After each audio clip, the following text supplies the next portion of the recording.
The year is 1917, and Representative Oscar Callaway enters a disturbing statement into the U.S. Congressional Record. The statement reveals why J.P. Morgan interests hired 12 high-ranking news managers. The 12 were asked to determine the most influential newspapers in America.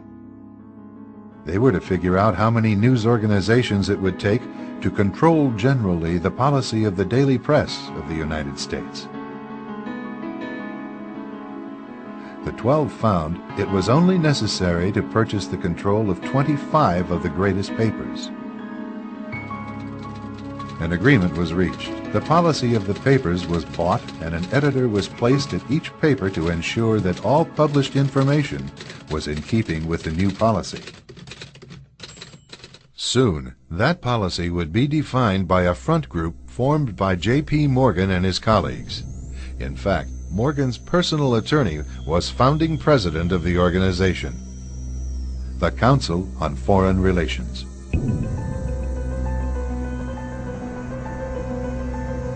Today, the CFR maintains that its goal is to increase America's understanding of the world.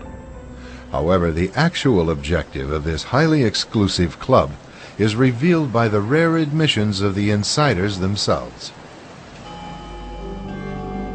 In the early 60s, a Georgetown University professor collects information for a book favorable to the network of powerful men who founded the CFR. For 2 years, Professor Carroll Quigley is allowed to examine the confidential papers and secret records of this network. Quigley reveals that these men aim to create a world system of financial control in private hands, able to dominate the political system of each country and the economy of the world as a whole. In short, they seek total and quiet control of the entire world. And the CFR is their most visible conduit for carrying out that agenda. CFR members include America's wealthiest tycoons, as well as the highly placed elite in government, academic institutions, tax-exempt foundations, and the establishment media. Ruling Class Journalists, written by Richard Harwood, describes the CFR membership as the ruling establishment in the United States. The Washington Post article boasted that news reporters who are CFR members do not merely analyze and interpret foreign policy for the United States, they help make it. Who are these policymakers? Many of their faces are familiar. NBC's Tom Brokaw, CBS's Dan Rather, ABC's Barbara Walters, Jim Lehrer of PBS, William F. Buckley of National Review, media mogul Rupert Murdoch, owner of the giant multifaceted News Corporation. These media heavyweights, and many others like them, are members of the CFR. Powerful corporations are also invited to become members. At the close of the 20th century, CFR influence presided over far-reaching consolidations of media control. In 1995, CFR members Michael Eisner of Disney and ABC's Thomas Murphy merged their media empires. Soon after the merger, the Disney-ABC empire becomes a CFR corporate member. In the year 2000, the world's largest internet service provider, America Online, joins forces with Time Warner, one of the world's largest news organizations. The CEOs favoring the move are CNN's Thomas Johnson and Time Warner's Gerald Levin, both CFR members. Once again, another media giant is created under the shadow of CFR influence. Today, an elite handful of individuals define the agendas that are supported by the empire of establishment news.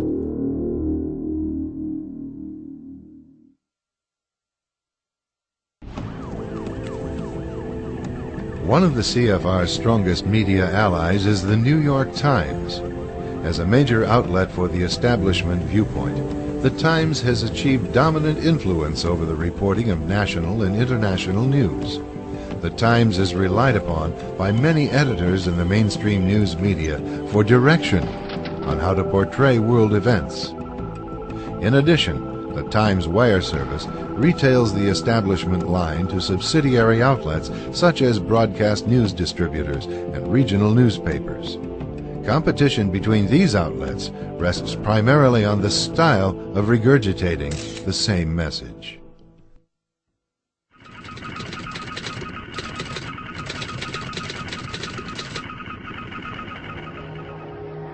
In the early 1930s, Americans received much of their news about life in the Soviet Union from Walter Duranty, the New York Times man in Moscow. Duranty's articles filled the front pages with gripping stories from Mother Russia.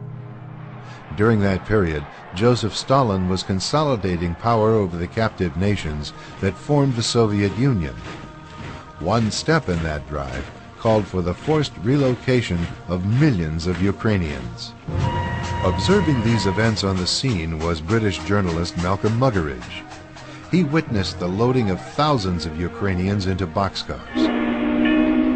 They were being deported to barren regions of the Soviet Union. This program of Stalin's alone accounted for more than 1 million deaths. This is the most terrible thing I've ever seen. Precisely because of the deliberation with which it was done and the total absence of even any kind of sympathy. Duranty's articles in the New York Times sharply contradicted Muggeridge's reports. Duranty went out of his way to dismiss them as bunk or sheer absurdity. During the deliberate famine of 1932 to 1933, more than 7 million Ukrainians perished when Stalin seized their entire grain crop for export. Still, in a March 1933 article, Duranty insisted there is no actual starvation or deaths from starvation, but there is widespread mortality from diseases due to malnutrition. That was when his reporting was particularly disgraceful, because he denied that there was any famine. And we used to wonder whether, in fact, the authorities hadn't got some kind of hold over him, because he so utterly played their game. But it didn't worry the New York Times, who featured his reports. Ultimately, the cover-up of Stalin's crimes helped the communist regime gain diplomatic recognition from the United States. William F. Jasper is a senior editor for the New American Magazine. The Soviet Union, like every communist country, was an economic basket case. It could not produce enough to survive. And so every communist socialist state has been dependent upon aid from the capitalist producing states. So Russia was desperate for our aid, both in terms of direct government aid, but also in terms of opening up the spigots for the private capital markets, particularly New York bankers and corporations, to move into Russia in a big way. In 1933, the Roosevelt administration invited a Soviet representative to Washington to negotiate terms of diplomatic recognition. For his news correspondence during the previous year, Duranty would receive the Pulitzer Prize. Another Times correspondent, Herbert Matthews, also covered for Collectivism. During the so-called Spanish Civil War in the late 1930s, communists throughout Spain brutally massacred more than 6,000 priests, friars, and nuns. Matthews' dispatches, however, depicted the communists as idealistic Democrats seeking to liberate Spain from tyranny. No mention was made of the communist atrocities. Later, when the Times assigned Matthews to report on Cuba, he crafted an image of an obscure revolutionary as a romantic and idealistic hero, supported by thousands of Cubans. Matthews' stories set the stage for a campaign to bring Fidel Castro to power. As other observers noted, Castro got his job through the New York Times. Meanwhile, Matthews' reports assured Americans that Castro definitely was not a communist. After seizing power, Castro began eliminating all potential internal opposition. Firing squads operated day and night. Matthews' reaction to Castro's slaughtering was callous. Youth must sow its wild oats. Despite his blatantly pro-communist reporting, the Times kept Matthews on staff for over 45 years.